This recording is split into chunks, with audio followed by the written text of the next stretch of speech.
שלום לכולם.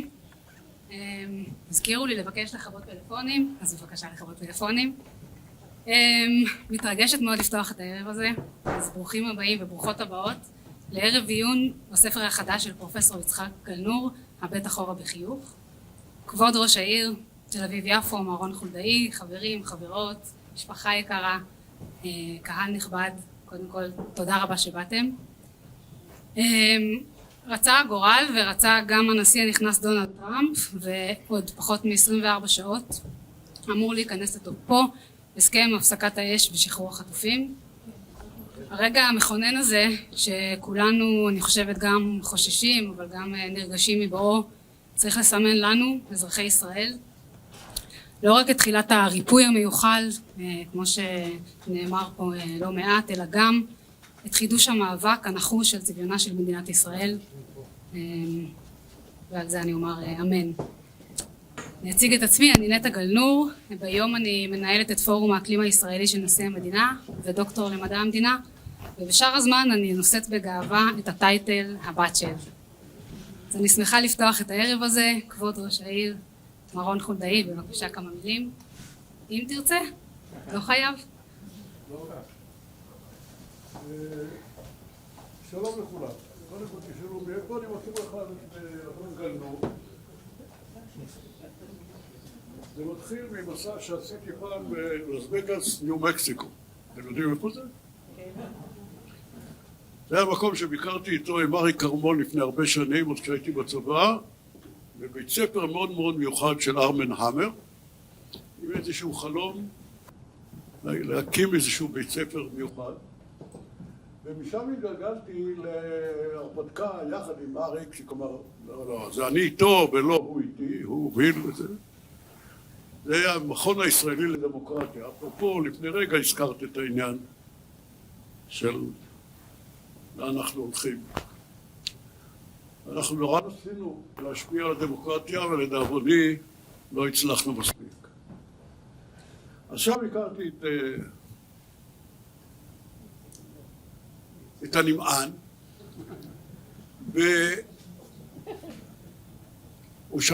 והוא כתב ספר פתאום שולח לי את הספר, ואני מסתכל בספר ופתאום זה לא מתאים לי לדמות.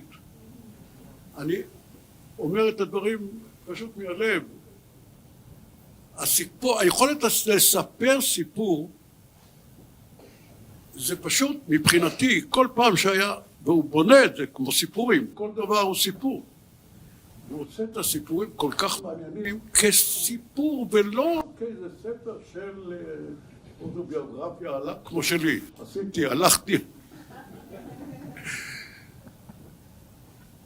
הדבר השני זה היכולת שלו לגלות ולחשוף דברים שאני מתקשה בהם.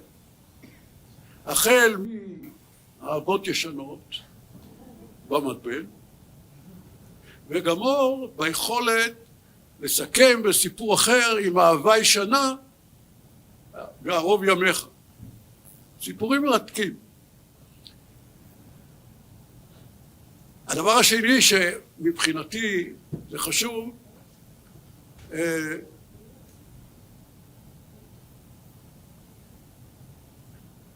הייתה תקופה שבה התייעצנו, כלומר, הוא בא אליי להתייעץ, האם ללכת להיות נציב שירות המדינה.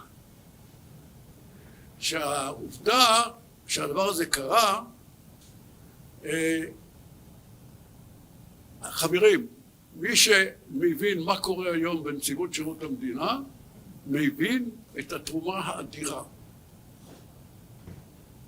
של מי שנושא בתפקיד הזה, אבל עושה אותו בגאון. וכאן אני מוכרח לומר שאפשר להגיד לך תודה פה בשם הרבה מאוד אנשים.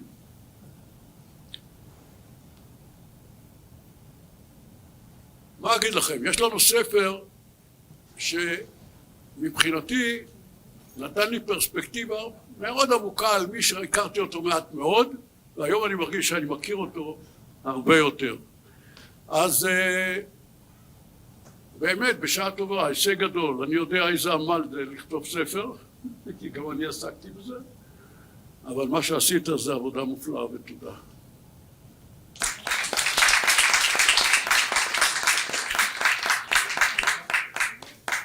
תודה רבה.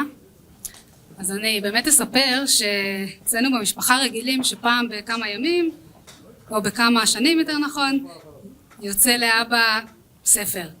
או על רפורמות במינהל הציבורי, או על אחריות המדינה וגבולות ההפרטה, או איזה כרך אב קרס של המערכת הפוליטית בישראל, עם דנה בלנדר שיושבת פה. אבל הפעם הגיע לעולם ספר שונה, אישי ומאוד מיוחד. אז אבא, קודם כל הכבוד. הצלחת, ואפשר להוסיף לרזומה גם כותב סיפורים קצרים. וכמו הספר ששוזר בין סיפורים אישיים לפוליטיקה הישראלית, לכל מיני אירועים אפילו עולמיים מכוננים, אני חושבת שגם הערב הזה הוא מין כזה ערב רב שמשלב גם מבט אקדמי, גם מבט אומנותי, גם מאוד אישי וגם משפחתי, על כל סיפורי המסעות הכתובים בספר. אז באמת תודה שהצטרפתם אלינו היום, ואני שמחה להזמין את הדוברת הראשונה, דורון גלור. דורון היא מי שבכיתה י"ב התאהבה באיציק, ומאז במשך 58 שנים, אפילו אני כבר לא שמתי לב, 58, הולכת איתו באשר ילך, והוא איתה. והאמת שכולנו שמחים מאוד שהעסק הזה הצליח. היא אימא של אפרת, שחר ונטע, חותנת, אבל לא החותנת הקלאסית של אלכס, מיכלי ויעל, וסבתא לילדיהם. דורון היא גם פסיכולוגית קלינית ומדריכת הורים, ומאוד מאוד מאוד, ואני אוסיף אפילו עוד מאוד, אוהבת לקרוא ספרים. אז אם הספר הזה עבר את הביקורת שלה, כנראה שהוא בסדר. אמא, בבקשה.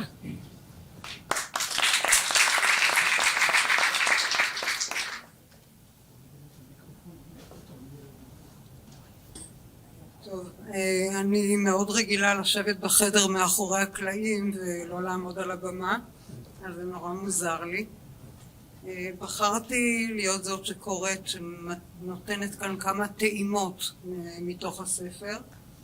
אני אקרא 3 קטעים לא ארוכים, שכל אחד מהם קורא ומתרחש ומייצג כל מיני חלקים מתוך הספר הזה.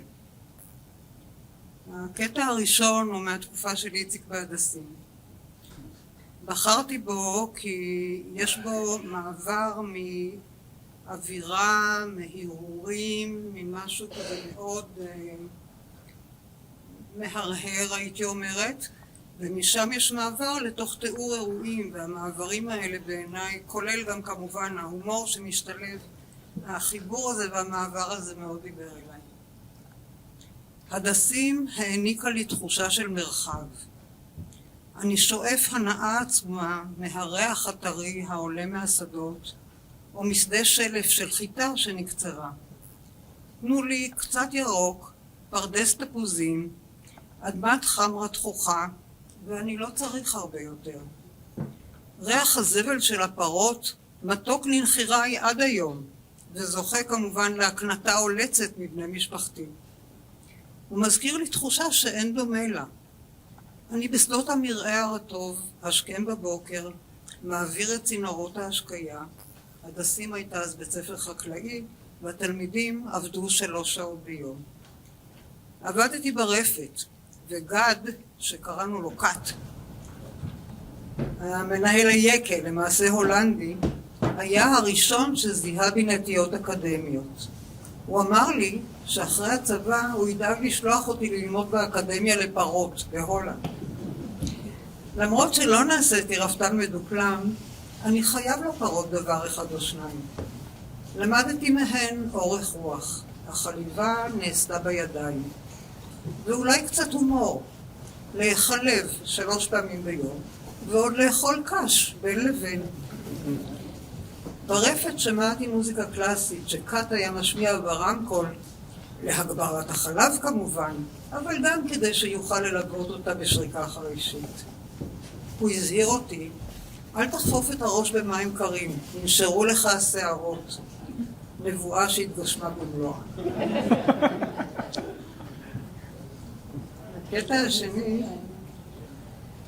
זה קטע לצומת מכוננת בחיים של איציק, שהוא היה בשירות הצבאי שלו. החוזה שלי עם צה"ל עמד להסתיים בקיץ 1965, ונקראתי להתייצב בתל אביב אצל שמוליק, מפקד היחידה. שמוליק שפך חיוכים וסרטט בפניי את מסלול חיי לשנים הבאות, אבל גם גד עשה את זה, אם שמתם לב. עליי להשלים עוד שנה בנהריה, ולפני אקבל את הפיקוד על הבסיס עם תקן של רב סרן. ייתכן מאוד שאקבל את הפיקוד עוד קודם, אבל בדרגת סרן, כי אין לי פזם. שמוליק חייך, עיניו מתרוצצות מצד לצד, והגיש לי עוד ממתק מפתיע. אני מצרף כבר עכשיו המלצה, שאחרי 3 שנות פיקוד על הבסיס, תצא להמשך לימודים באוניברסיטה על חשבון הצבא, אם תרצה כמובן. תיאור מצב. אני בן 24 וחצי, בעיצומה של קריירה צבאית מרתקת, מאתגרת ומוצלחת. רכב צמוד, סיטרואן בשבו, רכב היה אז מצרך נדיר, עם לוחיות רישוי אזרחיות, שעמד לרשותי גם אחרי העבודה. מגורים בנהריה המטופחת, וגיחות מתי שרק ארצה, מתי שרק אפשר לתל אביב, כי אני מאוהב עד מעל הראש בדורון, שהכרתי לא מזמן. לא בגלל זה בחרתי את זה. והנה כעת מציעים לי מה שאז, בעולמי ובעולמה של הסביבה הצבאית שבה פעלתי, היה הרקיע השביעי, מפקד בסיס נהריה בדרגת רב סרן. כמדומני שלפי האגדה, זה הרקיע שבו מלאכי שרת אומרים שירה. אמרתי לשמוליק, זו החלטה גורלית בשבילי, אני מבקש כמה ימים חופש כדי לתת לך תשובה. החיוך נעלם מפניו בבת אחת. הוא היה בטוח שאני משחק איתו אבו עלי, או שכמו סוכן מצוי, אני אבקש ממנו עוד משהו, והפתיר, אני לא אציע לך שום דבר יותר ממה שהצעתי. גרתי באותם ימים אצל אמי ברחוב סירקין בתל אביב, ולא ראיתי את דורון כי היא לא יכלה לקבל חופשה מקורס מאקר בצבא. כמו בסרטים, פסעתי בערבים על שפת הים, מרחוב בוגרצ'וב עד יפו, הלוך וחזור, אפוף מחשבות. אני לא מצליח לשחזר מה התרוצץ לי אז בראש, למרות שהרבה פעמים שאלתי את עצמי על מה בדיוק חשבתי שם על שפת הים, ומה היו הסיבות לכך שפתאום שקלתי לעזוב את התפקיד שמילא את חיי במשך 3 שנים. אין לי תשובה חותכת או אפילו הסבר מנומק. אין לי גם את מי לשאול. לא התייעצתי עם איש. החשבתי את עצמי לאדם רציונלי, אך ההחלטה שקיבלתי הייתה לגמרי אינטואיטיבית. אחרי שבוע נסעתי למטה היחידה בקריה, נכנסתי לשמוליק, מפקד היחידה, ואמרתי לו שהחלטתי שלא לחדש את החתימה, שאני עוזב את הצבא ונוסע ללמוד בחו"ל. קול עמוק בתוכי, אמיתי ונכון, אמר לי שאני לא מתאים להיות איש צבא. רק אחרי שבחרתי את 2 הקטעים האלה, פתאום חשבתי שגם גד וגם שמוליק, הפיתוי שהציעו לאיציק היה לימודים אקדמיים. ואיכשהו הדבר הזה מהדהד לו אחר כך ומתחבר למשהו בתוכו, ואכן זו הייתה הבחירה שלו. מדובר כאן על קבלת החלטות מאוד אינטואיטיבית. אני מוכרחה להוסיף ככה מרכילות של הבית, שאחרי שאיציק למד, עשה את הדוקטורט במנהל ציבורי, ולמד בקורס קבלת החלטות, אז ההחלטות בכל מיני נושאים בבית שלנו לא התקבלו בצורה אינטואיטיבית. היינו צריכים לקנות דירה, עושים טבלה, מה חשוב? נוף, קומה, לא יודעת, חינוך, סביבה, שכונה וזה, ונותנים משקל לכל אחד מהדברים, וככה מקבלים החלטות. אבל כמו שהילדים שלנו יודעים, כשאנחנו מתייעצים על דברים, 2 הדברים נמצאים שם, גם השיקולים והחשיבה הרציונלית, וגם התחושות הבטן שבהחלט מקבלות מקום שחר. איפה שחר? אמנים. טוב, האחרון שאני רוצה להקריא הוא מהתקופה, הוא יותר נוגע פה לתקופה הנוכחית. זה קורה בצוק איתן. בחרתי בקטע הזה כי זה קטע שהוא מאוד, זה קטע איציק. וזה קטע איציק גם בגלל התוכן, וגם הכתיבה מאוד מתארת, כתיבה תיאורית לגמרי, בלי יותר מדי הסברים, ומשאירה המון המון פתח למי שקורא או למי שרואה את זה, שהדברים יהדהדו בתוכו והוא יוכל להגיב ולתת פרשנויות מתוך עצמו למה שהוא קורה בשנה. זו כתיבה רזה שאני מאוד מעריכה אותה. בפתח הבנק הייתה התקהלות ובפנים מהומה.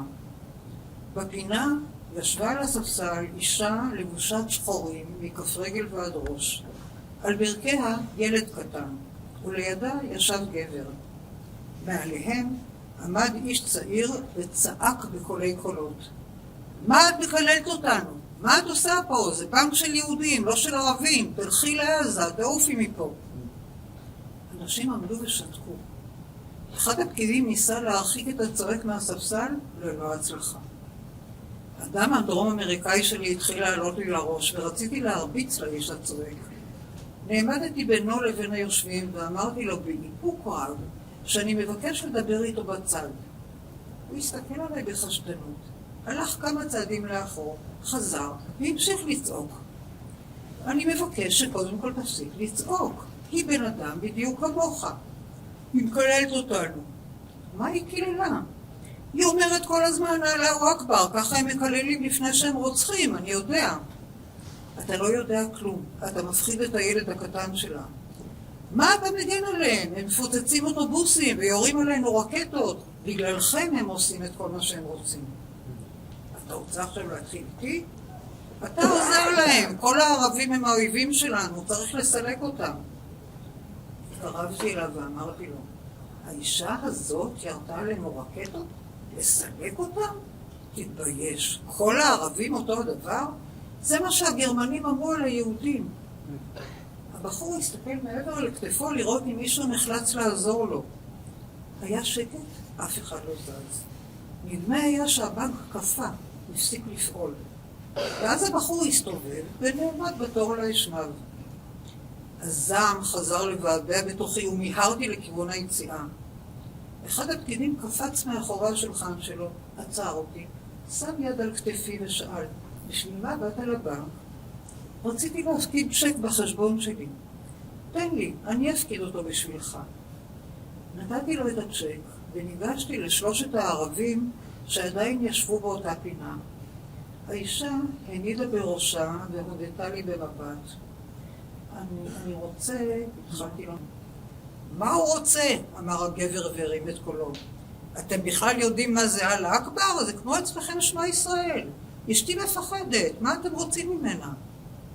שמעתי את העלבון שלו ואת חוסר האונים. אני יודע מה זה, אמרתי, והושטתי לו יד. הוא סובב את ראשו, היד שלי נשארה באוויר.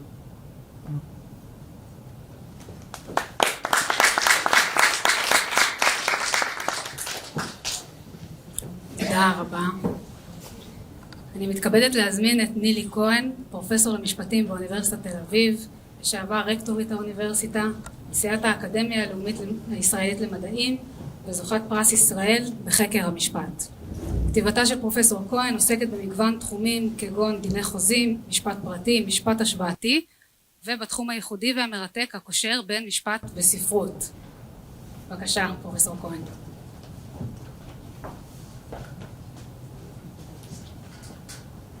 שלום לכולכם, שמחה להיות כאן. שלום מיוחד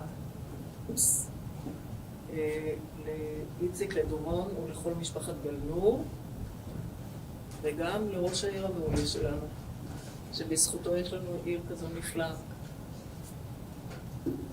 איציק, תודה לך על ספר מרתק ושובב שנכתב ברוח אופטימית, שמספר את סיפורך האישי, שהוא כרוך גם בסיפורה של מדינת ישראל. יצחק ירושלמי, אני תל אביבית, לא הכרנו אישית, אבל במשך השנים התרשמתי ביותר מתרומתו האקדמית והציבורית הענפה כל כך, ומהתגובות החמות שליוו את אזכור שמו. בשנים שבהן כיהנתי כנשיאת האקדמיה הלאומית למדעים, היינו נפגשים מדי פעם בקפיטריה של ון ליר, מרחוק. הקפיטריה בוון ליר בכלל, זה מקום שבו, כלשונך בספר, שבו אתה מקנן מאז 1972. אבל מאז קראתי את הספר המרתק, הבט אחורה בחיוך, ובעקבות ערב העיון שנערך לכבוד הספר בוון ליר, אני מרגישה שנרקמה בינינו ידידות של ממש. וטוב שניתנת הזדמנות לקהל התל אביבי להתוודע לספר ולמספר, אם יש כאלה שלא התוודעו לספר ולמספר קודם. הוא מרגש שהאירוע נערך בתיאטרון יפו, כי פעילותו המרשימה של יצחק ממוקדת בנושאים של שוויון, צדק חברתי, קידום האוכלוסייה הערבית, כפי ששמענו, חיזוק הדמוקרטיה בישראל. אכן, אין כמקום הזה כדי לסמל את מחויבותו הבלתי נלאית של יצחק לשלום ולאחווה בין שני העמים היושבים כאן. שמו של יצחק גלנור הולך לפניו שנים רבות, וכשקיבלתי את הספר הבט אחורה בחיוך, ולאחר ששקעתי בו בעניין עצום, למדתי מקרוב מי נתן ליצחק את שמו ברוח שירה של זלדה. אמו מלאת החיים והתושייה, וגם אביו, שרחמנו נחמרים עליו, הדסים, המורים שליוו אותו במהלך השנים, האוניברסיטה העברית, אוקספורד, הארגונים שלהם תרם ובהם פעל, משפחתו, ידידיו הרבים, כן, וגם המזלות. יצחק הוא חוקר שהטביע חותם אדיר בתחום של מדעי המדינה. הוא מומחה מהמעלה הראשונה בחקר המערכות הפוליטיות ויחסי הגומלין בין הפוליטיקה למנהל ולמדיניות הציבוריים. את האקדמיה מתאר יצחק בספרו ללא כחל וסרק, וטוב היה לקרוא את עדותו לגבי שיטת הקידום והמינויים. הוא מציין לגביה שהתהליך היה הוגן ברוב העצום של המקרים, אבל הוא מקונן על כך שהפוליטיקה האקדמית הטרקלינית הושלכה למלתעות השוק הכלכלי. מסכימה לגמרי. מחוץ לעשייתו האקדמית פעל רבות לקידום המינהל הציבורי והמינהל האקדמי בארץ. יצחק כיהן בוועדות של הקרן הלאומית למדע, וכסגן יושב ראש המועצה להשכלה גבוהה, תוך ניסיון לבצע רפורמות בעולם האקדמי. ובימינו אלה, כפי שרוני הזכיר, שבהם כהונתו של נציב שירות המדינה כרוכה בסערות משפטיות וציבוריות, כדאי לחזור בגעגועים אל יצחק גלנור, שמונה בשנות ה-90 לתפקיד הכפול של נציב שירות המדינה בממשלת יצחק רבין, והממונה על הרפורמות במינהל הציבורי, הותר על ידי נתניהו ב-96, הוחזר על ידי בג"ץ והתפטר לאחר מכן. יצחק מספר שכאשר הוועדה למינויים בכירים ראיינה אותו כדי לבדוק את כשירותו לתפקיד נציב שירות המדינה, הוא נשאל אם יש לו ניסיון ניהולי. הוא ענה שהפסגה הניהולית שלו, שיא שלא ניתן להשתוות אליו, הייתה כאשר ניהל שבועיים את הרפת והדסים במקומם של הרפתנים המבוגרים שנקראו למילואים לקראת מבצע סיני. מינויו אושר כראוי מיד. ההבנה כיצד צריכה לתפקד מערכת פוליטית כדי להגשים מטרות משותפות. מה הם הקריטריונים הראויים למינויים ציבוריים? מהי ההבחנה בין הפוליטי למקצועי? האיזון בין חופש המידע לערכים מתחרים, עקרונות התקצוב הראויים, כל אלה היוו מסד מדעי לפעולתו הציבורית של יצחק. ואם מוסיפים לכך את התבונה, היושרה, כושר הביצוע וההומור, לא ניתן לחשוב על דמות מתאימה מזו של יצחק גלנור לתפקיד חשוב זה. יצחק ניחן בכל סוגי החוכמות. חוכמת הראש והלב. הוא הבין לפני שנים רבות שהמהפכה העומדת לפתחנו היא מהפכת המידע והטכנולוגיה, וגם הסביר זאת לחברי הקיבוץ אשדות יעקב שסרבו להשלים עם המציאות המשתנה. הוא מעריץ את פילוסופיית המשפט האנגלית וגם את הריסון המשפטי האנגלי. לא צריך לשפוט כל דבר. נכון, מסכימה. והוא ניחן גם בכל סוגי האהבות. אהבת האדם, משפחה, חברים, מולדת. גם ברזיל, גם ישראל, אבל גם המולדת המאומצת הנוספת, אנגליה, הוא גם אוהב כדורגל. זיכרונותיו מברזיל מרגשים. המורה מריה הקתולית נתנה בו אמון אישי והפכה אותו לשחקן כדורגל מצטיין. וסגולתו זו הקלה עליו להיקלט כילד זר בבית הספר החילוני בבני ברק, אז עוד היה בבני ברק בית ספר חילוני. והקליטה הייתה קשה מאוד. בן 8 מגיע יצחק לבני ברק, הוא מסרב לדבר עברית, הוא ברוגז עם העברית. עד שיום אחד, לאחר חצי שנה, הוא מבין שהוא מסוגל לדבר עברית כאחד המקומיים. האומנם? האם הפך לישראלי שזכר מוצאו הזר נמחק ממנו? פגישה עם ידידו עוזי אורנן, שהתרחשה לאחר שנים, הותירה אותו נדהם ופגוע. עוזי אורנן הבין מהעברית שלו שלא נולד בארץ, ויצחק מתאר את תחושתו. הגשר המסתורי אל השפה העברית, שנמתח בעמל רב, היה עדיין מתנודד ופגיע. בתוך תוכי, כך הוא אומר, נשארתי מהגר. יצחק, כשמו כן הוא, מצחיק. וחוץ מזה הוא עשש, אזרח, שובר, שתיקה. במישור האישי וגם המדיני חברתי, נועז, ישר, גלוי לב, הגון, מפוקח, משוחרר מברק כוזב, מי שרואה את האחר ומכבדו. וגם קצת ביישן, למרות כשהוא מספר זאת לחבריו, הם מגיבים בתמיהה. הדבר הזה הסב במיוחד את תשומת ליבי. כי גם אני שייכת לקבוצה הזו של הביישנים, עכשיו אני מספר את זה לחבריי, הם מגיבים בתמיהה. וחוץ מזה הבנתי שיצחק נולד ב5 בדצמבר. גם אני. גם מלך תאילנד. ומה שנגלה לי עוד במהלך הקריאה הוא דמות מרתקת של אדם שוחר טוב. איש רנסנס הספוג בתרבות העולם. מי לא חבר לספר?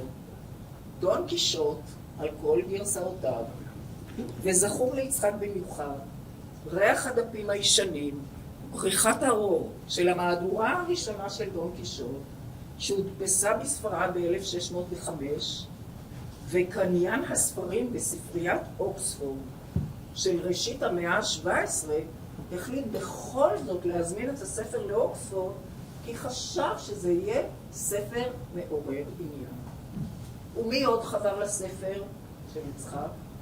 ביאליק, פרימו לוי, בורכס, המשורר דיוויד קרזון, שהיה חברו הטוב של יצחק, ג'ורג' אורוול, על 1984 יזם יצחק כנס אקדמי, רות בונדי, חנוך לוין, ויסלבה שימבורסקה, וגם שולחנות הכתיבה בין השאר של סול בלו, ג'ון אפדייק, טוני מוריסון, פבלו נרודה, ברנרד מלמוד, וגם חיים גורי. חיים גורי הוא קרוב משפחה של יצחק, שהפך לידידו, ופרק בספר מוקדש לזכרו. שם מסופר על המפגש המקסים של יצחק, שהתלווה לדוד המשותף שלו ושל חיים גורי, לביקור במשרדי הוצאת שין סרברק בתל אביב. שלמה סרברק אפשר ליצחק לקחת כל ספר שיוצא לעצמו, והוא נותר המון מהאושר שהוא עמד לרשותו. המפגש הזה ריגש אותי במיוחד, כי עברתי חוויה דומה אבי, שהיה מורה לאנגלית, הוציא ספרי לימוד באנגלית בהוצאת שין סרבר. ואף אני זכיתי לביקורים דומים ומפעימים בבית ההוצאה ברחוב בלפור בתל אביב. נהניתי מאוד גם מהציורים היפים המאתרים את הספר, פרי ידה של הבת אפרת גלמוד, וגם קצת הצטערתי שהספר לא פתח צוהר משפחתי רחב יותר לדורון, לשלושת הילדים, אפרת, שחר ונטע, בני זוגם והנכדים, שלהם מוקדש הספר באהבה, אבל הבנתי זאת לחלוטין. ובמילותיו של יצחק, מקומו של הסיפור הזה הוא בעולם הפרטי של שנינו ושל ילדינו ונכדינו. פעילותו החברתית של יצחק החלה בשלום עכשיו, שהוא, יחד עם אבישי מרגלית, פעלו להעניק לו פרס נובל, ניסיון שלא צלח. המשכה של הפעילות בקרן החדשה, בשתיל, הזרוע של הקרן להנבטת שירותים חברתיים, ובהתארגנויות אחרות. יצחק מכנה עצמו מחרחר שלום, ואת מעורבותו בהקמת הקרן החדשה לישראל כקרן שבשותפות מלאה בין ישראלים לאמריקאים, את הפעילות הזאת הוא מתאר כגיחה המוצלחת ביותר אל מעבר לנתיב המקצועי שלו. את השקפת עולמו החברתית הוא נחל מילדותו בברזיל, מגירושי הוריו ומאביו שלא מצא מקומו בעולם, מאימו שלחמה לפרנסת המשפחה והוקירה את פעילות הוועד הפועל למען העובדים, כמו גם מהמאבק של השחורים למען זכויות האזרח. את כל זה הוא ניקז בפעילותו בקרן החדשה לישראל. הספר יצא לאור בשנת 2023, מניחה שלפני 7 באוקטובר. יצחק מסתכל אחורה בחיוך, תוך הבעת עמדות ביקורתיות על דרכה החברתית-פוליטית של מדינת ישראל. למשל, הוא מציין את האינדוקטרינציה והנחות היסוד הפוליטיות באוניברסיטה העברית, צדקת דרכה המוחלטת של הציונות ומדינת ישראל. לאחר מלחמת ששת הימים שב יצחק לארצות הברית כגיבור, ושם גם נחשף לשניות ההרסנית שמלווה את חיינו בארץ עד היום. מצד אחד, פחד קמאי שהנה שוב עומדים עלינו לכלותנו, ומצד שני, פחדים שמזינים כוחנות ויוהרה חסרת אחיזה במציאות. מאז מלחמת לבנון הראשונה סירב לשרת במילואים, והוא כופר בדעה שאפשר לשנות מדיניות רק כתוצאה ממלחמה. נאמנותו למדינה כיום אינה מוחלטת. הוא חושש לדמוקרטיה, הוא מפקפק ביכולת ההומור להציל אותנו. נחזור לסיפורו האישי. יצחק מספר בחמלה את סיפור נישואיו של הוריו, שנישאו בפלסטינה, הגיעו לסן פאולו באמצע שנות ה-30 של המאה ה-20. האם חזרה לארץ, האב הגיע כעבור חצי שנה ושב מיד לברזיל. ההורים התגרשו. חיי המשפחה התאפיינו בתהפוכות, אבל יצחק מציין שבעניין אחד הייתה לאביו עמדה ברורה שלא השתנתה כל השנים. וכך אמר האב: יהודים טובים בהרבה דברים, אבל לא כשהם יחד. יהודים ומדינה הם שני מושגים שיש ביניהם סתירה שלא ניתן ליישבה. עד כאן האב. האומנם כך, והיום, בעקבות האסון של 7 באוקטובר, מה נאמר? בקטע שכותרתו מלחמה מיותרת בלבנון, סיפר יצחק על מפגש בקולג' סנט אנטוניז, שבו ציין השגריר הלבני בלונדון, בעקבות מלחמת לבנון, שהמלחמה מוכיחה שעצם קיומה של מדינת ישראל הוא סכנה מתמדת לשלום במזרח התיכון, וכי ישראל זוממת לכבוש את לבנון. יצחק ושלמה בן עמי היו נסערים. ישעיהו ברלין ציין שאם שתי יונים סחורות כמותם יצאו נסערים, משהו לא בסדר במרכז למזרח התיכון בקולג' שלו, וצריך לתקן את המעוות. כי במהלך השנים, בחודשים האחרונים במיוחד, משהו מפחיד קורה בעניין מדינת ישראל, ציונות ואנטישמיות. זה היה ישעיהו ברלין ב-1982. הדבר המפחיד הזה כיום רוכש סביבנו ביתר שאת ואינו נותן מנוח. אני לקראת הסוף. הפרק שלפני האחרון נקרא הספינה טובעת עם סימן שאלה. ובו מספר יצחק על קבוצת צעירים שהקימה ארגון שנקרא להציל את הדמוקרטיה בישראל. הוא חש עצמו עייף, מבוגר, כבר על סף ייאוש, ואומרת אחת הצעירות שפנו אליו, טוב שרק על הסף, ובוא ותסביר לנו למה הספינה טובעת. תשובתו של יצחק, אבוא לפגישה, הספינה עוד לא טבעה. באמצעות הספר הבטת אחורה בחיוך, ומה עכשיו, ומה קדימה. האם בדומה לג'ון אוסבורן אתה מביט קדימה בזעם? האם עוד לא עבדה תקוותנו? אני מקווה עם כולנו לשמוע אותך בהמשך על כל אלה. ועכשיו ממש לקראת הסוף, הממואר המקסים הזה הוא סיפורם של איציק, של העלייה, של המדינה, של הציונות. יצחק חלם בילדותו להיות סופר. וכששאלו את ביתו אפרת מה עושה אבא, היא השיבה, כותב מילים. אכן, המילים שנכתבו כאן הן מילים מרגשות של אומן של מילים, של סופר. יצחק מציין כאחד הטעמים לכתיבת הספר את הסיפור הבא. בגיל 15 הוא נסע ללא רשות מהדסים כדי להשאיר למערכת הארץ שלנו סיפור שהוא כתב. מאז ועד היום ממתין יצחק לשווא, לתשובה, ובעצם לאישור שהוא סופר. בלית ברירה נכתב הספר הזה, והוא עומד עתה לשיפוטנו. ולי, ואני משוכנעת שכך גם לנו ולקוראים כולם, אין בכלל ספק. האישור ניתן. אתה סופר גדול. ואתה, מי שצריך להמתין, זה לא אתה, אלא אנחנו.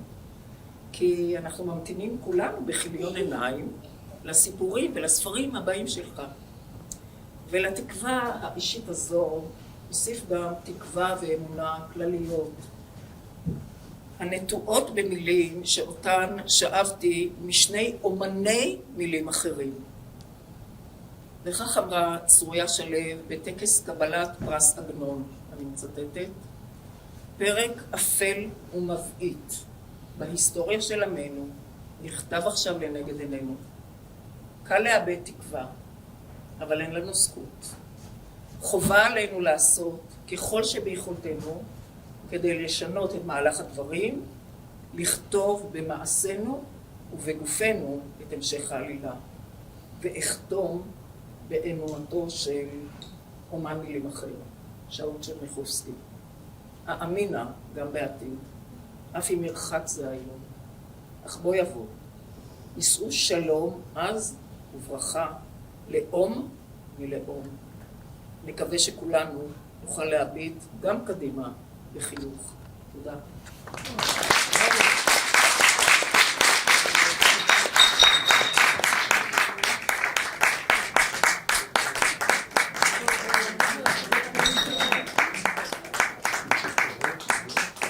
תודה רבה רבה, פרופסור כהן, על הסקירה המרתקת והמילים החמות, מילים.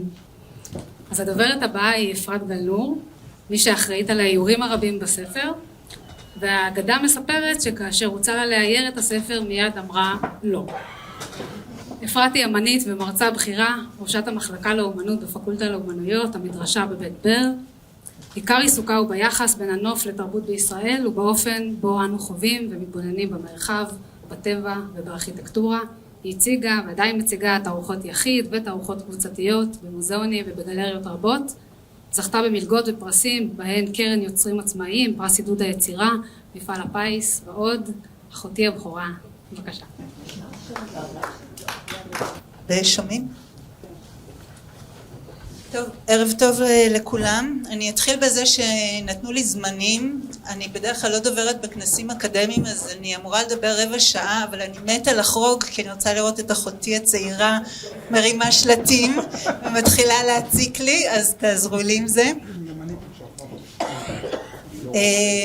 כמו שנטע אמרה, כשאבא שלי החליט לכתוב את הספר וזה התבשל די הרבה זמן, ניגשתי אליו ואמרתי לו, תשמע, נשמע לי רעיון מעולה שיעירו לך את הספר, כי אתה נורא אוהב מאיירים ואתה נורא אוהב קריקטורות. זה היה כשהוא רק התחיל לכתוב, והוא הנהן. ביום אחד הוא קרא לי לשיחה, שזה כבר, ואמר, אוקיי, אני לקראת סיום הספר, אני רוצה שתעירי אותו. ואכן, כמו שנטע אמרה, מיד אמרתי, לא, בשום פנים ואופן, אני לא יודעת לאייר, אני לא מוכנה, זה רעיון מאוד מאוד גרוע. עברו 3 דקות, הוא הסתכל בנחת, הוא אמר לי, את כל כך צפויה, אפי, תחשבי על זה. עבר עוד חודש, וחזרתי ואמרתי לו, טוב, בסדר, אני מוכנה לאייר את הספר, אבל זה לא יהיה כמו שאתה חושב, אני לא מציירת לא את סבתא ולא את הג'יפ שלך בסיני, ואתה יודע, זה לא הסגנון שלי וכולי.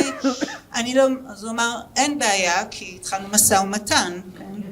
וכבר שמעתם שהוא יודע לעשות משא ומתן, הוא אמר, בסדר, מה שאת רוצה, רק דבר אחד קטן, לי יש זכות וטו. אז כמובן שגם במשא ומתן הזה הפסדתי. מאז שאני זוכרת את עצמי, אבא שלי מספר בדיחות ועושה קונצים.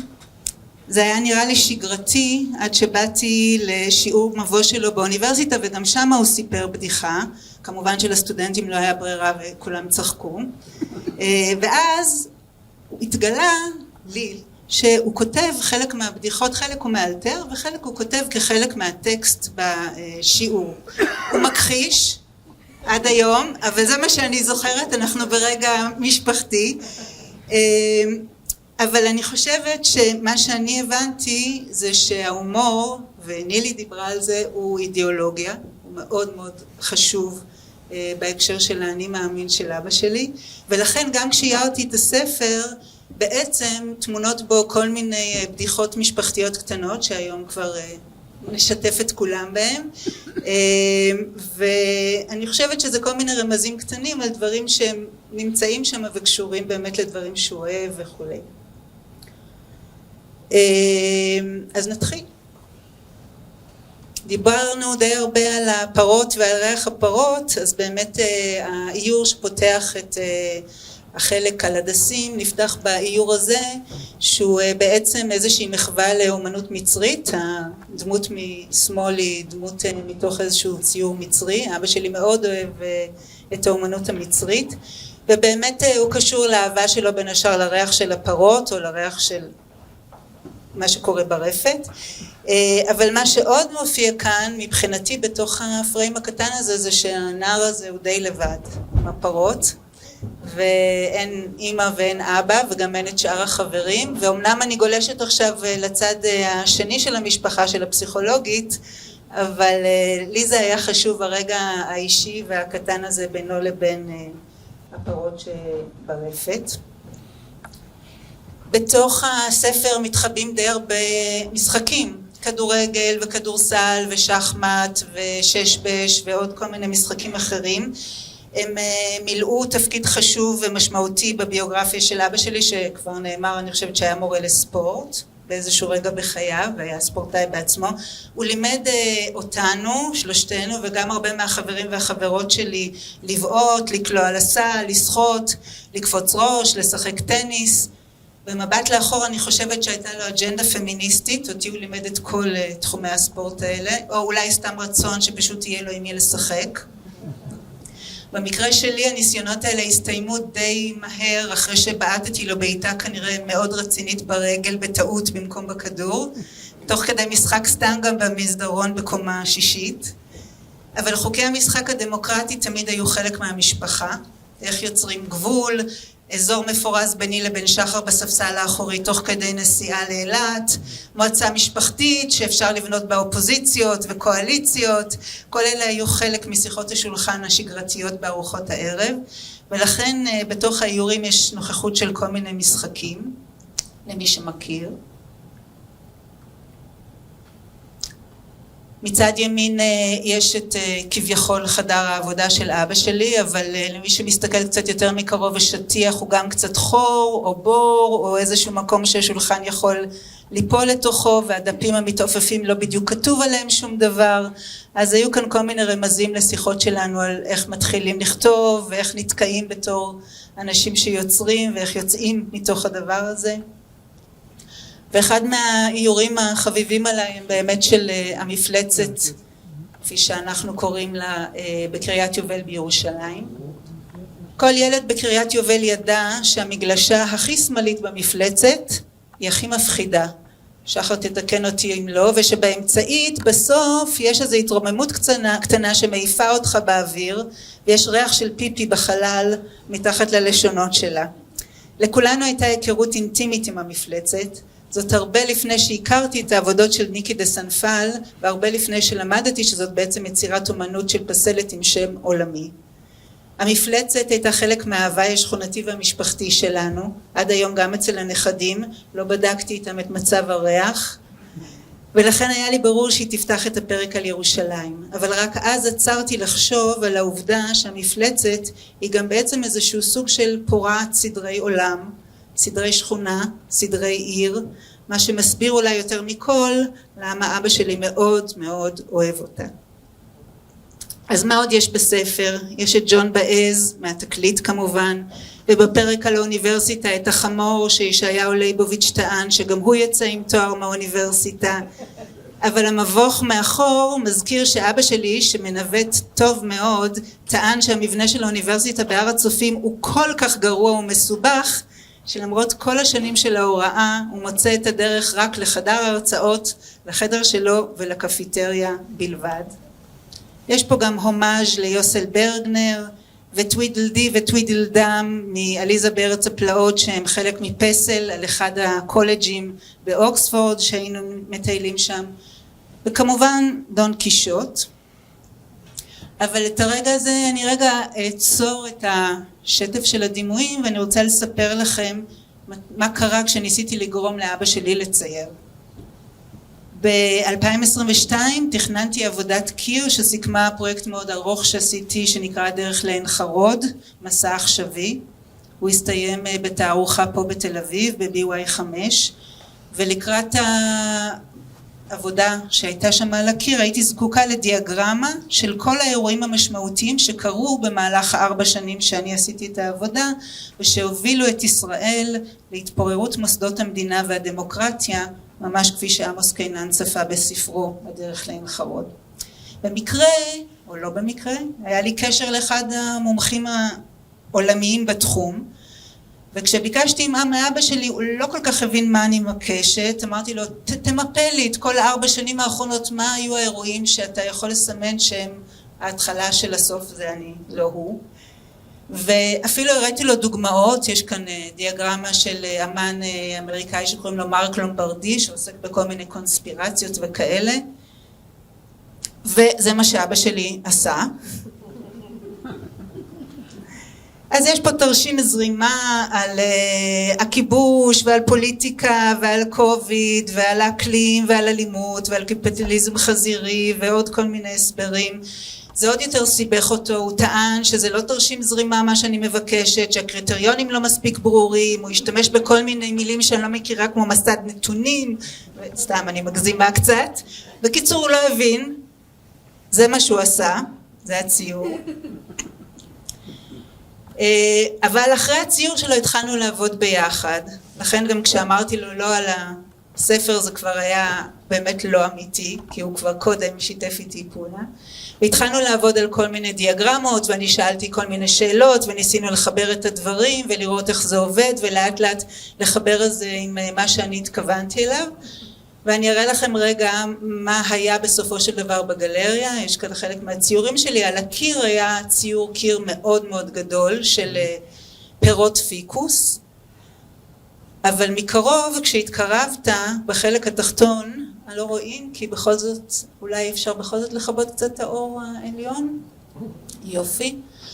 יש כאן בעצם אכן דיאגרמה עם כל הפסים האלה, שפה כתוב בחירות והתנגשויות בין ערבים ויהודים, ואיתמר בן גביר נבחר לכנסת, ויש כאן את כל אותם דברים שהוא העלה, מתחבאים בתוך הציור לפי איזה טיימליין כזה של מה קרה בדרך. למטה יש את הדברים שעניינו אותי בזמן המסע שלי, על תצפיות ועל חתכים ועל שכבות ועל נוף ועל שאלות שקשורות באמת לקשר בין תרבות ונוף והמצב והמקום שלנו בארץ. אבל זה היה רגע באמת שהדברים התחברו ביחד. הנה. היו הרבה בחירות ב4 שנים האלה. ואחרון חביב זה הדימוי שפרופסור גלנור הטיל עליו וטו. הוא לא נמצא בספר, הרשיתי לעצמי להביא אותו. לפרק האחרון, כמו שנילי אמרה, אמרו הספינה, כה נקרא הספינה שוקעת, סימן שאלה, נכון? טובעת. אני מאוד רציתי שזה יהיה דימוי שיסיים את הספר. זה ציטוט של עבודה שאני מאוד אוהבת של אמן שקוראים לו הלל רומן, היא הוצגה בכניסה לתיאטרון ירושלים באחד מהפסטיבלים. זה באמת סירה עם דגלים שאפשר לשבת עליה. אבא שלי אמר שזה פסימי מדי, שהספינה שוקעת יותר מדי, ולא נראה שיש סיכוי שהיא תוכל להמשיך להפליג. אז במקום הספינה, שהיא כנראה שוקעת מדי, הכנסנו את הדימוי הזה, שנמצא גם על הכריכה של הספר, והוצבה על ידי סטודיו לי ותמר, שעיצבו את הכריכה. וזאת ספינה שהיא קצת כמו בחוברת עבודה של ילדים, היא מתחברת עם נקודות לאיזשהו דימוי, אבל יש לה גם פוטנציאל להתחבר לדימויים אחרים, והיא גם קצת דימוי רפאים כזה שלא ברור אם הוא נוכח או לא נוכח. וזה מה שפתח וסגר את הספר. אז תודה רבה. תודה רבה על החשיפת מאחורי הקלעים, גם אני לא זכרתי או אפילו ידעתי את כל הדברים. עכשיו אתם יכולים לדמיין מה קורה בארוחות שישי אצלנו בערב. אני מתכבדת להזמין את יורם בילו, פרופסור אמריטוס לאנתרופולוגיה ופסיכולוגיה באוניברסיטה העברית, זוכה פרס ישראל לאנתרופולוגיה ומחלוצי תחום האנתרופולוגיה הפסיכולוגית בארץ. פרופסור בילו הוא פסיכולוג קליני בהכשרתו, ומחקריו עוסקים בין היתר בתופעות מרתקות כגון הדיבוק, טקסי חניכה ופולחני צדיקים, ושופכים אור על הקשר הייחודי בין מסורות תרבותיות למצוקות נפש ודרכי ההתמודדות עימן. פרופסור בילו, בבקשה, אני יודעת. הקשר שלי עם איציק הוא קשר של ספרים.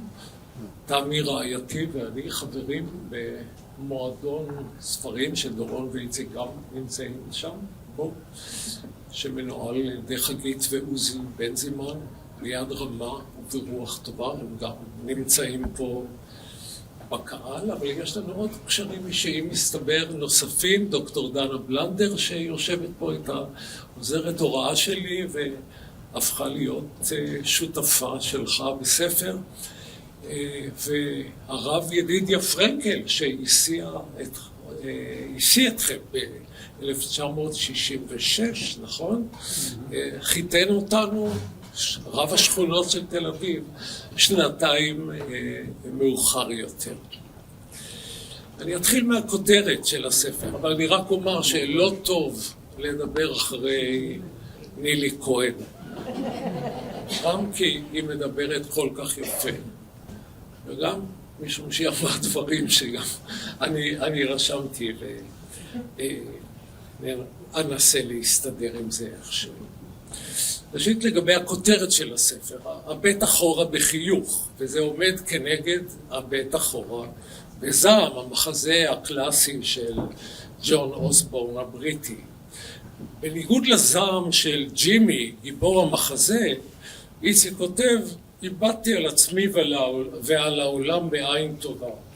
פעם אחר פעם קפצתי אל הלא נודע, לא פעם יצאתי חבול, אבל בדרך כלל גם מחוייך. איציק שנולד ובילה את ילדותו בברזיל, הפך להיות ישראלי בכל רמ"ח איבריו, אבל כאנגלופיל מוצהר הוא שב לאנגליה מדי קיץ, בין ברזיל לבריטניה. מפתה ללכת עם הסטריאוטיפים הלאומיים ולהציע שהחיוך הוא ברזילאי והזעם התיאטרלי והמסוגנן, אנחנו מדברים על מחזה, הוא בריטי. ודומה שהמחבר נטל הן מהאופטימיות ושמחת החיים של ארץ טרופית יפה, והן מהקפדנות, ההוגנה והיושרה של מולדת הסיביל סרוויס. איך להגדיר את הסוגה שהספר הזה נכתב בו? זו לא אוטוביוגרפיה, אף לא סיפור חיים קוהרנטי, אלא קולאז' ססגוני של פרקי חיים קצרצרים, מה שאפשר לכנות סיפורים בגוף ראשון. בעשור התשיעי של חייו, המחבר, מותר לומר את זה, גם אני שם, המחבר מביט אחורה בצורה מפוקחת ומפויסת, משקיף על הצלחות וכישלונות בחיוך מהמרחק הנכון. בלשונו שלו זהו ממורר קופצני המערבב עובדות ודמיון. יש כמה סיפורים שהם ספרותיים במוצהר. פלוריניו הוא סיפור כזה. הרשימה על ההוא שהוא בעצם הם. קינטי מהמילה קינטור וגבי מגבריאל, מן אלטר אגו כפול פנים שדון פנימי מציק ומקנטר שיכול להפך גם למלאך מגונן. הפיליטון אהבה תנצח על אספת משש, מילים שוברות שתיקה, הרבוי חידודי לשון ואהבת השפה ועוד ועוד. אבל רוב הסיפורים הם בפירוש מבוססי עובדות. עם זאת, המחבר נוטה לעצמו את החירות לכתוב בסוגה שאפשר לקרוא לה פאקשן באנגלית, בין פקט ופיקשן. הסוגה הזאת הפילה אותי בפח למשל, כשקראתי את סיפור רחוב אהבת ציון, שהוא סיפור על אהבה בגיל 16 לילדה בשם גבי, שלא נענית ולא מחזירה לו אהבה, ויש לנו פה unfinished business, והנה מגיעים בנו וחברתו, החברה של הבן, אל איציק, ומסתבר שהחברה היא הבת של אותה גבי, ונוצר פה closure, כן? הסיפור נסגר בצורה מושלמת, ואני עם נפש רומנטית מתפעל מהקלוז'ר הזה, התיקון הזה שבא בדור המאוחר יותר. אבל אז אני הולך להקדשה ורואה שאין נכדים בשם זמר וצליל. לא, זה לא קיים. הם יצירי הדמיון של הסופר שלנו. מהלך ההיסטוריה, כמו שאתם יודעים, מעוצב במידה רבה על ידי אירועים לא מתוכננים ותוצאות לא מכוונות. הספר הזה מדגים שגם היסטוריית חיים היא כזאת. לקריירה באקדמיה, חלק מרכזי בהווייתו וזהותו של המחבר, הוא התגלגל כמעט מכוח האינרציה. הוא לא התכוון לכך. בנתיבים שנפתחו לפניו דווקא לרווחה, סירב לצעוד. דורון הקריא את הקטע שבו הוא דוחה את ההרצאה לקריירה צבאית באמן, וגם את ההרצאה, אולי פחות מפתה בדיעבד, להפך להיות מספר 2 של שולמית אלוני ברץ. מה שבאמת הוא רצה להיות זה כדורגלן, או סופר, ועדיף שניהם יחד. הטקסט כולו מציג את הקריירה, עתירת ההישגים של מחברו ללא צניעות מעושה, אבל גם ללא הדרה עצמית. אבל כשהוא מספר ששיחק כדורגל בקבוצת הנוער של מכבי נתניה, עם משחק אחד בקבוצת הבוגרים, אי אפשר להחמיץ את הגאווה, את התשוקה, אולי גם את האכזבה, שהגעת לשיא מוקדם מדי, ללא המשכיות. לא בכדי הסיפור הראשון בספר מוקדש לאהבת הכדורגל. אבל לא רק כדורגל. בצעירותי חלמתי להיות סופר, ואת הקטע הזה נילי גזלה ממני, אז אני לא אקריא אותו, אבל רואים בו את הסופר המתוסכל, שאחרי שנות דור כותב את הספר שלו, אחרי שהארץ שלנו לא פרסם את הסיפור שלו.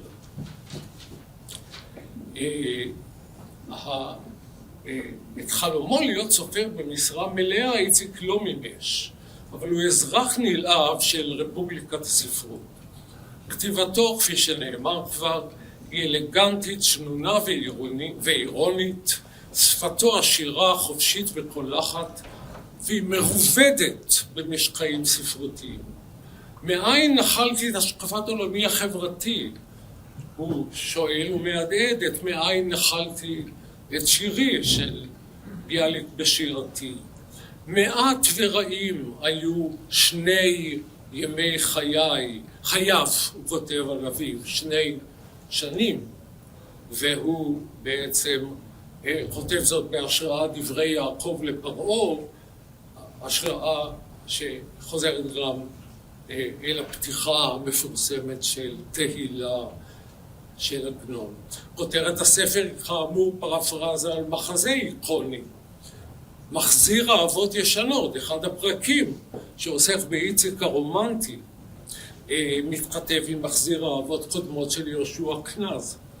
אהבת הקריאה חוזרת כחוט השני לאורך הספר, מאז שהדוד גיצ'קו ציווה עליו קרא ספרות יפה עם סימן קריאה בספר. בהדסים, ביחד עם הצטיינות בספורט ואצל הבנות, הספרים שבולע מסייעים לגיבוש ביטחונו העצמי. לגבי, אותה מושא אהבה שהוא דחה בגיל 16, שהיא דחתה אותו, בגיל 16, הוא אומר נעלב, יום אחד אהיה סופר גדול ואת תרדפי אחריי. הוא מתרועע עם משוררים ואנשי ספרות, נילי הזכירה את זה ואני לא אחזור על כך. גם זה נאמר, רודף בכפייתיות של אספן מושבע אחר אקזמפלרים של הרומן המודרני הראשון, ההידלגו החריף דון קיחוטה איש למנצ'ה ונושא כליו סנצ'ו פנצ'ה. הספר הזה ספוג ממש באהבת הספרות. ומספרות לפסיכולוגיה, אולי פסיכולוגיה בגרוש, בלי להתחרות בדורון. תנאי הפתיחה של הילד איזקיניו, שהפך ליצחק, לא היו טובים בלשון המעטה. ילדותו המאושרת בסאו פאולו באה אל קיצה עם ההגירה לארץ החדשה, בלי שפה, במשפחה מתפרקת, אב נוטש, ואם שנאלצת לשלוח את ילדיה לפנימיה. הקטע שבו האם, הבת והבן ממררים בבכי לפני שער הכניסה להדסים, נראה כמו פתיחה לטלנובלה סוחטת דמעות. אבל זה ממש לא הסיפור כאן. גיבורנו מפציע מתחתיות וכובש יד אחר יד. מה שהספיק בחייו, המסוכם ב300 מילים רזות בהקדמה, מצדיק לשנות את כותרת הספר להביט אחורה בסיפוק, או הביט אחורה בגאווה, ואולי שניהם יחד. ולא מיותר לשאול, עדיין במודוס הפסיכולוגי, איך הוא עשה את זה, למרות הקשיים, בהיעדר אב כמודל הזדהות והשראה. והתשובה לדעתי משולשת. ראשית, מה שקוראים הביולוגיה של האופטימיזם. הייתי ילד עליזמי טבעי, מעיד המחבר על עצמו. שנית, אמא מרשימה שהתמודדה עם קשיי היומיום בלי לאבד את שמחת החיים והאופטימיות. מה שהאם החיובית והפעלתנית שרקדה סמבה בגיל 90 העניקה לגיבורנו, ביצע כנראה על מה שאביו, שיחסים איתו מורכבים, מרוחקים, אם לא מנוכרים, לא יכול היה להסביר. שלישית, פה אני לובש כובע אולי של סוציולוג יותר מפסיכולוג, בית היוצר שאי אפשר להגזים בחשיבותו עד הסיום. רבים מביטים כיום באמביוולנטיות על האתוס הקולקטיביסטי שחינך להגשמה חלוצית, עדיף בקיבוץ ולהתנדבות ליחידה מובחרת בצבא. אבל נשים בפירוש לא הייתה מה שמכנים לגנאי מוסד טוטלי.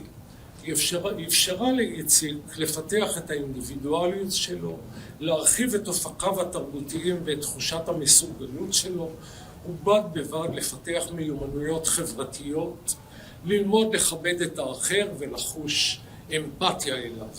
הדסים הקנתה לבין המהגרים כלים שאפשרו לו להשתלב בחברה ולסלול את דרכו לתפקידים בכירים באקדמיה ובשירות הציבורי.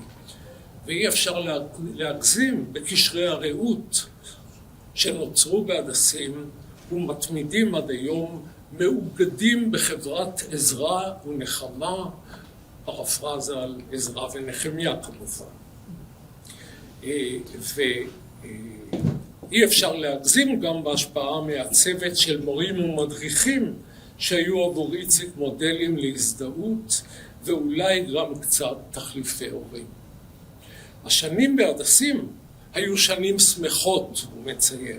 ההצלחה המשולשת בספורט, בלימודים, בתחום הרומנטי, כוננה בו במילותיו שדרה פנימית עמוקה למדי. קצת עפתי על עצמי, הוא כותב בכנות אופיינית, ותוך כדי כך גיליתי את הכוח שלי.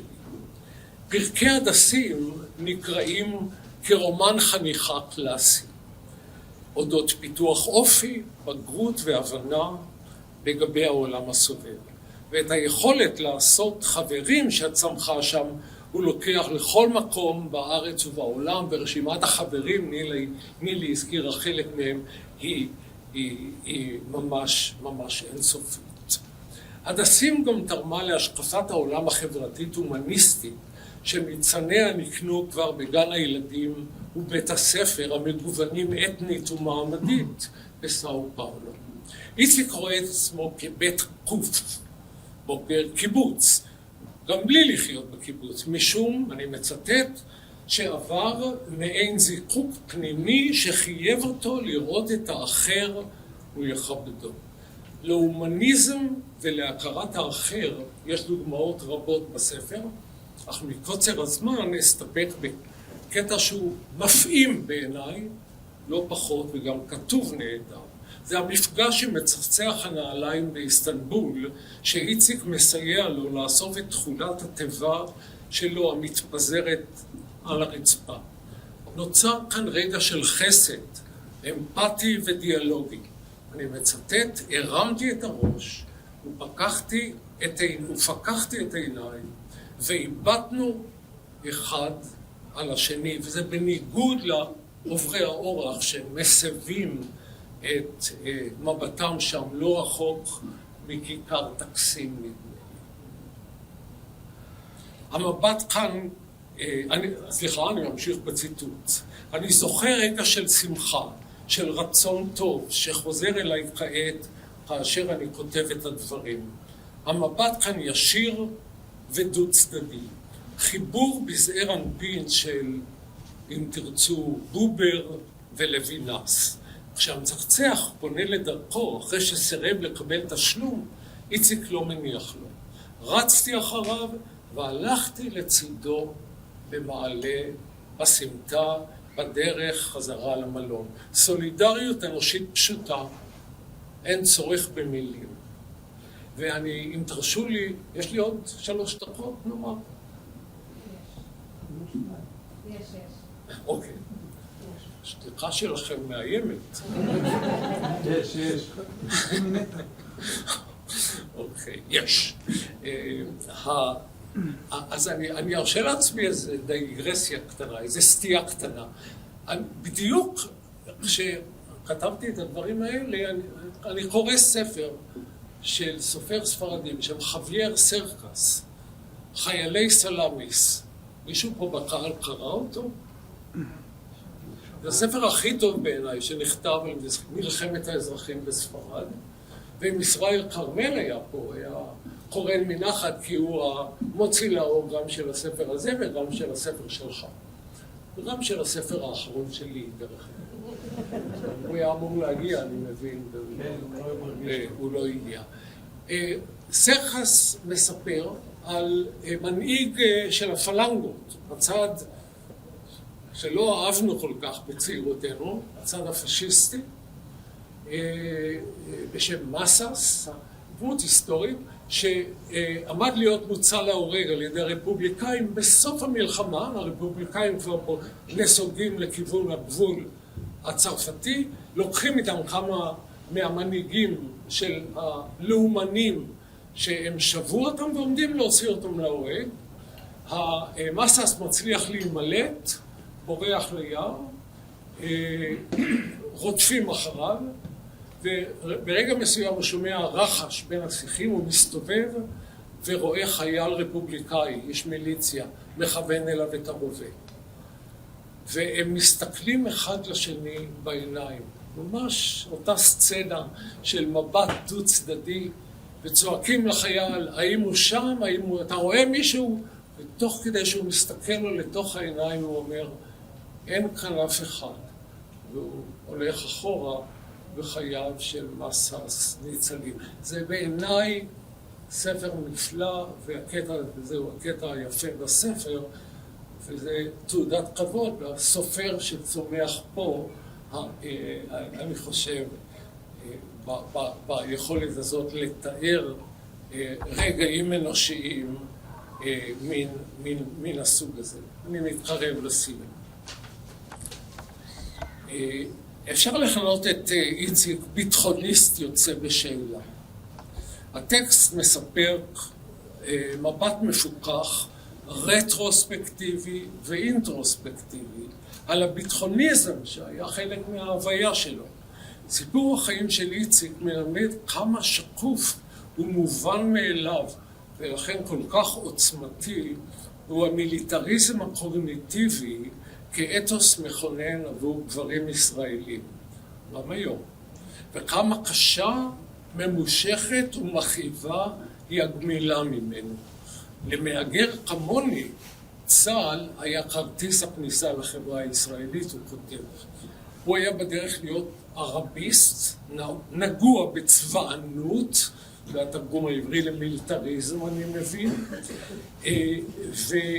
והרפלקס המותנה של התייצבות לדגל הפעיל אותו בשתי המלחמות הראשונות מתוך 3 המלחמות שהוא מתאר, 67, 73 ו-82.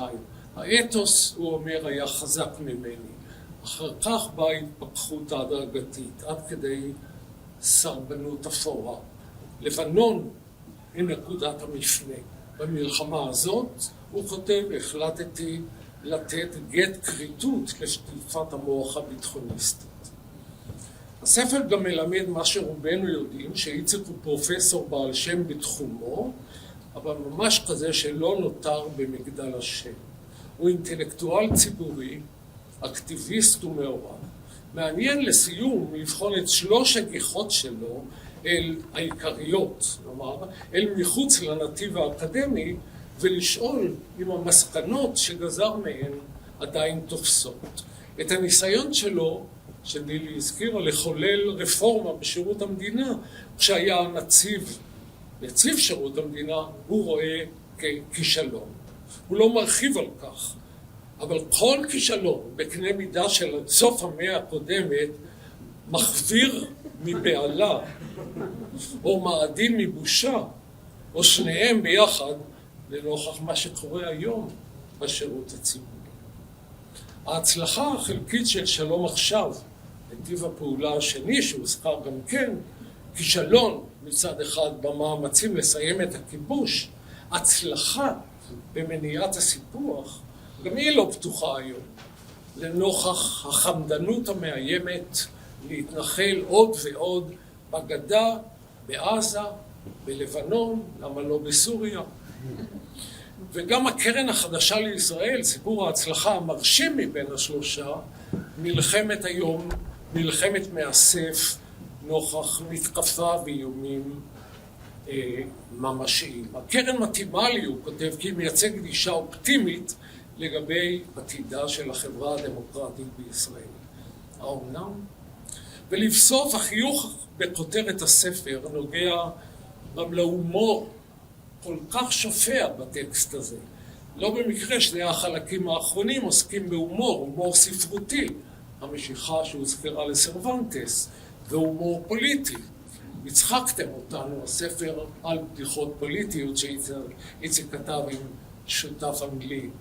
הכתיבה רוויית הומור ומעלה לא אחת ולא שתיים חיוך על השפתיים בזמן הקריאה. אכן, הבט אחורה בחיוך. אם אין הומור, אין תקווה, הוא מסכם. אבל גם התקווה איננה איתנה כמקודם. אני חוזר שוב לאותו דימוי שראינו אותו פה בצורה גרפית כל כך יפה. די מטריד שמשפט הסיום של הספר הוא אולי המשפט הכי מנחם שאיציק האופטימיסט מסוגל להפיק ברגע הקשה הנוכחי. הספינה עוד לא טובעת. מי ייתן שהספינה תשנה כיוון, תתייצב ותחזור לשוט על מי מנוחות בשנים הבאות. תודה רבה.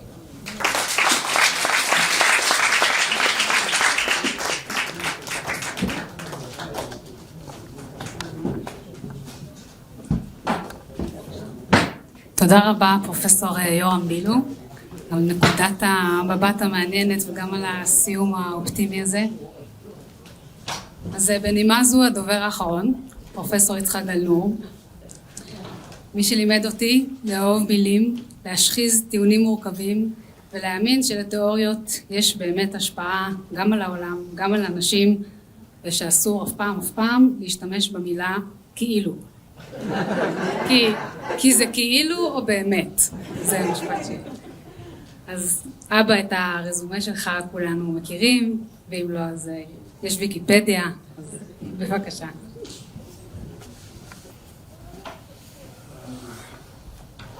חברים, יקרים, משפחה,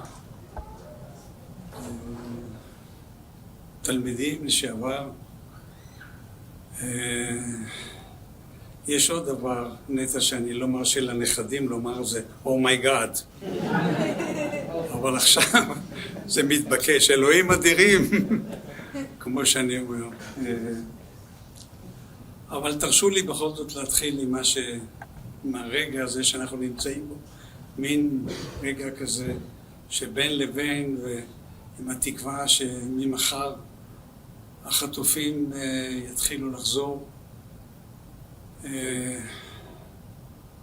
שני אנשים שאולי היו מגיעים לכאן, חברים יקרים שלי, נרצחו באירוע הזה. ויויאן סילבר, שוחרת השלום בקיבוץ בארי. אמירם קופר, כלכלן מניר עוז, שכבר נרצח בעזה. מה לא הייתי נותן שהם יהיו פה? ואני רוצה גם להתחיל בתודות, כי זה כל כך מרגש. ומכיוון שראש העיר כבר איננו, אז אני לא חייב להזכיר אותו שוב. אני אתחיל ברשותכם ולהגיד תודה לדורון, שבשנה הבאה ימלאו, כפי שנאמר, 60 שנה לנישואים שלנו. וזו פעם ראשונה שהיא מופיעה על הבמה.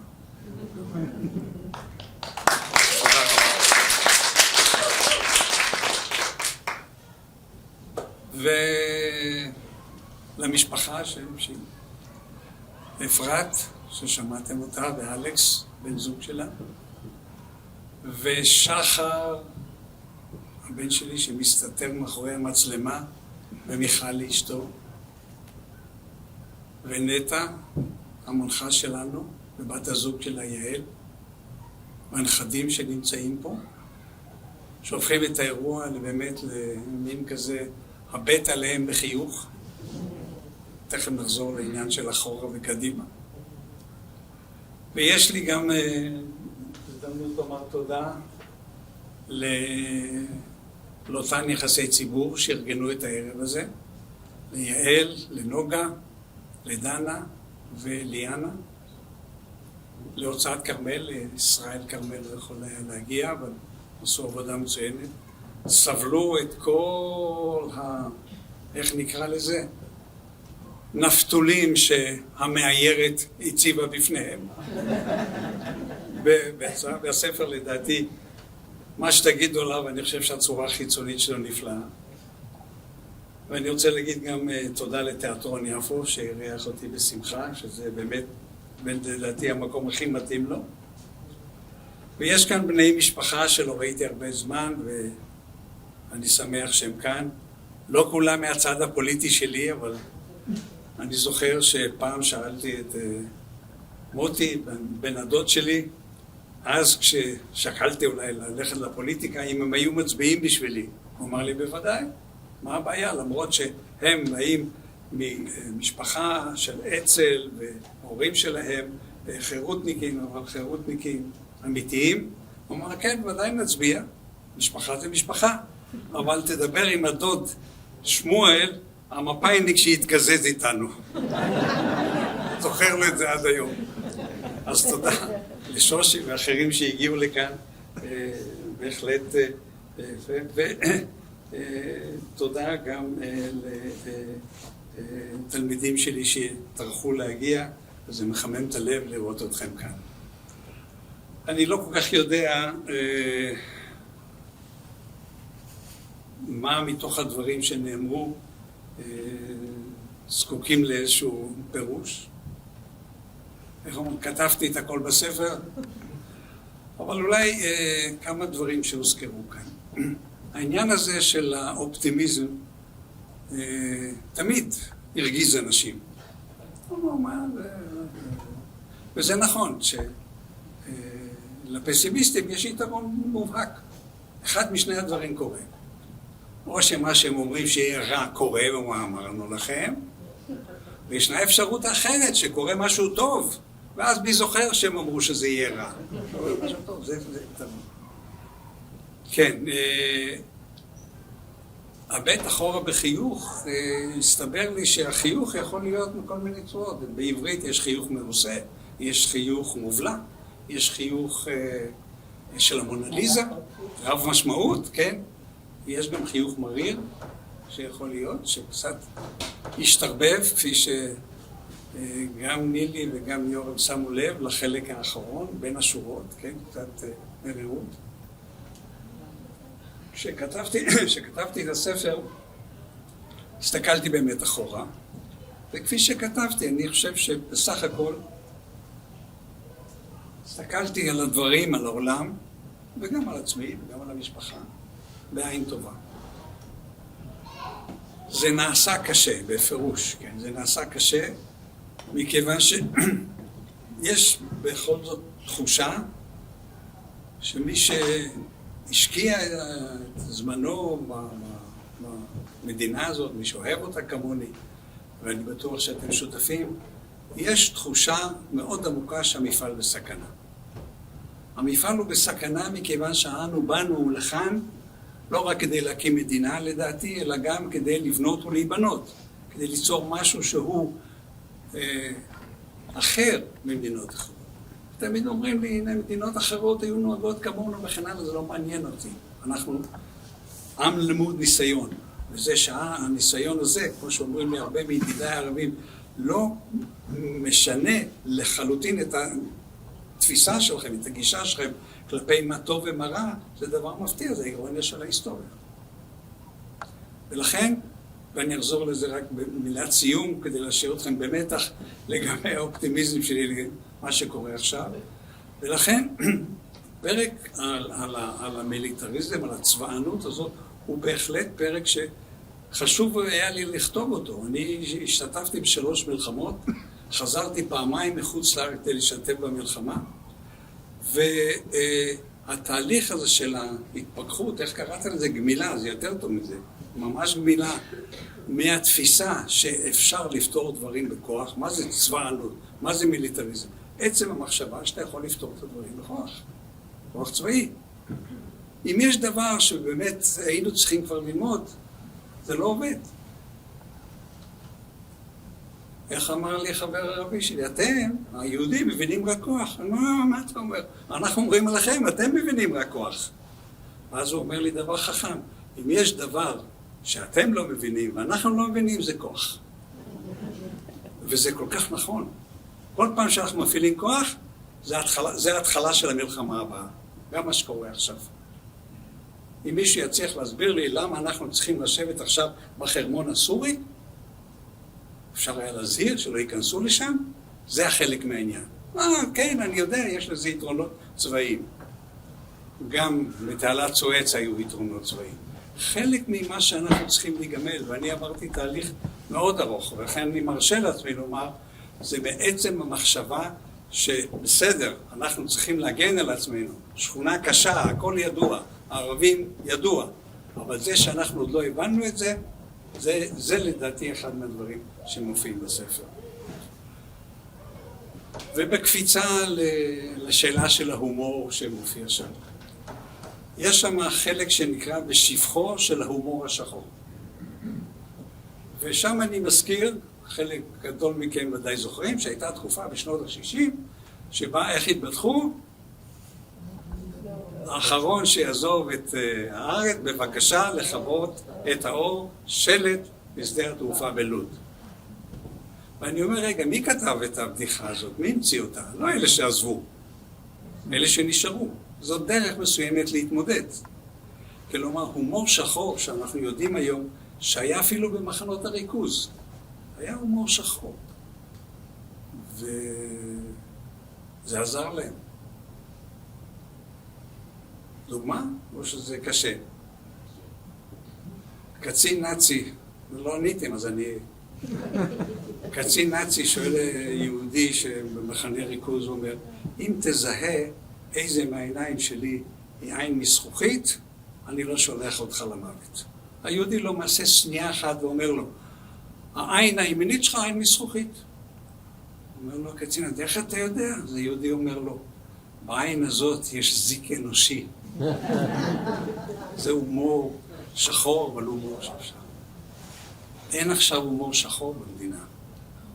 כשכבר אין הומור שחור, סימן שאנחנו במצוקה כזאת שאנחנו לא יכולים אפילו להתבדח. אני אומר את זה גם על עצמי. קשה מאוד. והספר מנסה בכל זאת עוד להזכיר את התקופה של האינתיפאדות וכן הלאה, ודולה מתוך זה כל מיני שביבים של עדיין, שבו שני הצדדים עדיין איכשהו משחקים איזשהו משחק שכבר נעלם. ילדים ערבים על יד מחסום ובטלוויזיה. ילדים ערבים על יד מחסום, עומד שם חייל ישראלי, והערבים, הילדים, בני 15 או 14, אומרים לחייל הישראלי, בעברית, האמא שלך ערבייה. תחשבו רגע, מה קורה פה? הם מדברים עברית, כדי שהאמא שלהם, הערבייה, לא תשמע, והם יודעים שלחייל הישראלי זו כללה. זה הומור של כיבוש, או דברים מסוג זה. הדבר האחרון שאני רוצה לדבר עליו זה באמת העניין של הספינה הטובעת. הספר הסתיים כמעט לגמרי כאשר התחילה המהפכה המשטרית, כן? של חבורה שהכל אפשר להגיד עליה, אבל דבר אחד אין להם לא הומור, אפילו לא הומור שחור. אבל זה לא מודעות עצמית, ולא יכולת בכלל לחשוב באיזשהו היגיון שאני רואה את יושב ראש הכנסת, אמיר אוחנה, מסביר בטלוויזיה מדוע צריך להקים ועדת חקירה, אבל לא ממלכתית. למה? הוא אומר, צריך להקים ועדת חקירה, שימו לב, שתהנה מקונסנזוס. כלומר, זה דבר כל כך חשוב, ולכן הוא אומר, צריך להקים ועדת חקירה בתמיכת 80 חברי כנסת. הוא מראיין, סליחה, שהיה צריך... רגע, כשרציתם לשנות את כל מבנה בתי המשפט, לא צריך קונסנזוס, זה כן וזה... כלומר, זה סוג מהדברים שאנחנו לא יכולים אפילו, כלומר, זה לא עניין כבר של הומור. ולכן, כשצלצלה עליי אותה ואמרה לי לבוא אליהם למפגש הראשון, זה ממש בהתחלה של התארגנות, אמרתי לה שיש לי עצה שבשביל זה אני לא צריך. אתם פשוט תתעלמו מכל מה שאנחנו עשינו כשניסינו לעשות פה איזה שלום עכשיו וסיכוי שהייתי חבר בה. פשוט תתעלמו, זה צריך להיות הרבה יותר נחרץ. היא אומרת לי, בסדר, תבוא. אז אני אומר לה, תראי, אני חושב שזה לא כדאי וזה, ואז היא אומרת, תבוא, אז אני אומר לה, תראי, יש סיפור כזה על צוללן אחד שמסתובב על קרקעית הים כדי לחפש כל מיני דברים, זה מופיע בספר, ואז פתאום הוא שומע בקשר מהספינה שמעליו, תעלה למעלה. הוא שואל למה, הוא אומר, תעלה למעלה, תשאל שאלות, למה אני צריך לעלות למעלה? אז אומרים לו מהספינה שם למעלה, אומרים לו, תעלה למעלה, הספינה טובעת. אז אני מספר את זה למירי, ומירי החכמה הזאת שותקת, ואז היא אומרת, זה קצת קשה לדמיין זה מאוד מצחק, קשה לדמיין את הסיטואציה, היא אומרת לי. ואז היא אומרת לי, אבל אמרת שהספינה טובעת, לא אמרת שהספינה טבעה. ואז הלכתי ונפגשתי איתם. ואם אתם רוצים להאשים מישהו במרי האזרחי, אני שמח, זה לא מגיע לי, אבל אני מוכן בהחלט להגיד, זה מה שאמרתי להם. פחות ממרי אזרחי בשום פנים באופן לא ילך. אז אני לא יודע אם עניתי על השאלה שלך נילי, ומה שיורם גם רמז שאני צריך לומר. אני עדיין חושב שאנחנו חברה מספיק חזקה כדי לצאת מזה. איכשהו. זה ידרוש אנרגיות שעד עכשיו לא היו לנו. וזה ידרוש נחישות שעד עכשיו לא הייתה לנו. וזה ידרוש הרבה אנשים ילכו לפוליטיקה ויעשו את השינוי הזה. אבל אני עדיין רוצה לומר שאם אני מסתכל כרגע על המצב, אז קשה להסתכל עכשיו בחיוך. אבל כמו שאומרים שכדאי לשמור על הייאוש, כי אולי נצטרך אותו, אז אני מציע לשמור על החיוך, כי בוודאי נצטרך אותו. תודה רבה לכם.